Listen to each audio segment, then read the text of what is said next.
Agent अपनी memory किधर save कर होता है? I think so there should no database, तो वो कहाँ पर चीजें सेव हो रही होती है? देखिए, बैक एंड एप्लीकेशन समझ लें, ये आपकी बैक एंड एप्लीकेशन है, फिर उसे बैक एंड पे काम करना है। उसके साथ आपने मेमोरी की बात की, कुछ उसमें कैपेबिलिटीज होती हैं कि अपनी मेमोरी वो सेव करता है। उसके साथ डेटाबेसेस उसके साथ आप लिंक करते हैं जिसमें मेमोरी सेव होती है और कॉन्टेक्स्ट उसका मैनेज हो रहा होता है। अब इसका फ्रंट एंड आपने बनाना है तो ऑब्वियसली वेब डेवलपमेंट, अब यहाँ पे बात आएगी कि जब आप एआई में काम कर रहे हैं, एजेंटिक एआई पे काम कर रहे हैं, तो वेब डेवलपमेंट उतनी ही इंपॉर्टेंट है जो पहले इंपॉर्टेंट थी, क्योंकि आपने कोई भी एप्लीकेशन बनानी है, वेब की प्रेजेंस तो देनी है उसको, उस वहां पे आपकी आ जाएगी वेब डेवलपमेंट, उसमें आपकी यूजर इंटरेक्शन के लिए हमें एक वेब इंटरफेस चाहिए होगा जहां से यूजर अपनी क्यूरी उस एजेंट को दे और वो बैक एंड पे उसको प्रोसेस करके रिस्पॉन्स आप कैसे आपका एजेंट चल रहा होगा। आप किसी भी तरीके से फास्ट एपीआई के थ्रू कनेक्ट कर लेंगे और वो बैक एंड पे आपका बैक एंड सर्वर है वो चल रहा है। ठीक हो गया, थैंक यू सो मच। और कुछ एआई एजेंट में जो आप ऐड करना चाहें, जो क्योंकि लेटेस्ट है, अभी 2025 फरवरी में ये इसके कॉन्सेप्ट्स आए और अभी आपने इस पे सर्टिफिकेशंस भी की हैं, आपने माशाल्लाह से एआई पे भी काम किया है,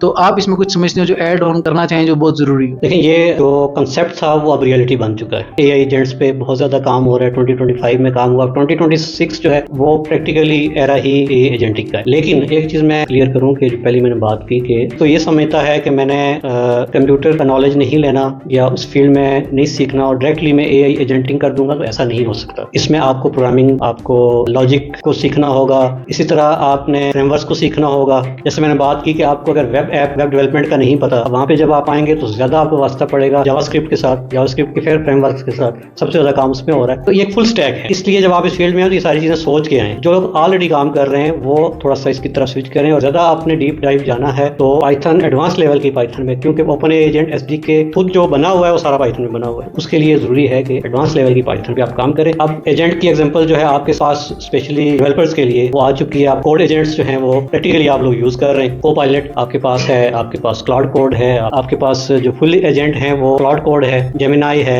इस तरह चाइनीज जो मॉडल है क्यूइन बहुत पावरफुल है। तो अब उसमें थोड़ा सा मैं आपको फर्क बता दूं कि जो जनरल एजेंट है, कोड एजेंट जैसे क्लाउड कोड है, वो इतना पावरफुल है कि आप उसको CLI में इंस्टॉल करते हैं। जेमिनाई है या क्लाउड कोड है, ये आपके CLI में टेक्निकल लोगों को पता है कि जब आप कुछ CLI में इंस्टॉल करते हैं, CLI लेवल पे चली जाती है तो आपके ऑपरेटिंग सिस्टम पे कंप्लीट कंट्रोल ले लेता है। कर्सर या आपका कोपायलट जो है वो आपके असिस्टेंट हैं VS कोड में या IDE में, जो भी आप यहाँ पे भी आप डेवलपमेंट कर रहे हैं, वो क्या करते हैं, वो आपको स्क्रिप्ट लिखने में हेल्प करते हैं। लेकिन ये जो एजेंट हैं, जो फुल एजेंट हैं, जिनको कोडिंग एजेंट कहते हैं, ये आपको कंट्रोल ले लेते हैं पूरे सिस्टम का। जिस डायरेक्टरी में आप काम कर रहे हैं वहाँ पे फाइल्स बनानी है, इवन के वो इंस्टॉलेशन भी खुद करते हैं, वो आपका डिप्लॉयमेंट भी खुद करते हैं। वो एक कंप्लीट कोड एजेंट की एग्जांपल। मेरे पास भी इश्यूज आते हैं कर्सर पे काम करते हुए, जब उसको कोई कमांड रन करनी हो तो वो फिर मेरे से दोबारा परमिशन लेता है जब तक वो कोड रोक देता है, और मैं सोच रहा हूँ कि वो कोई थिंकिंग में पड़ा हुआ है, तो वो एक्चुअली मेरी कमांड का वेट कर रहा होता है कि I want to run this command, run और stop this. Thank you so much Shakir भाई, बहुत बहुत शुक्रिया।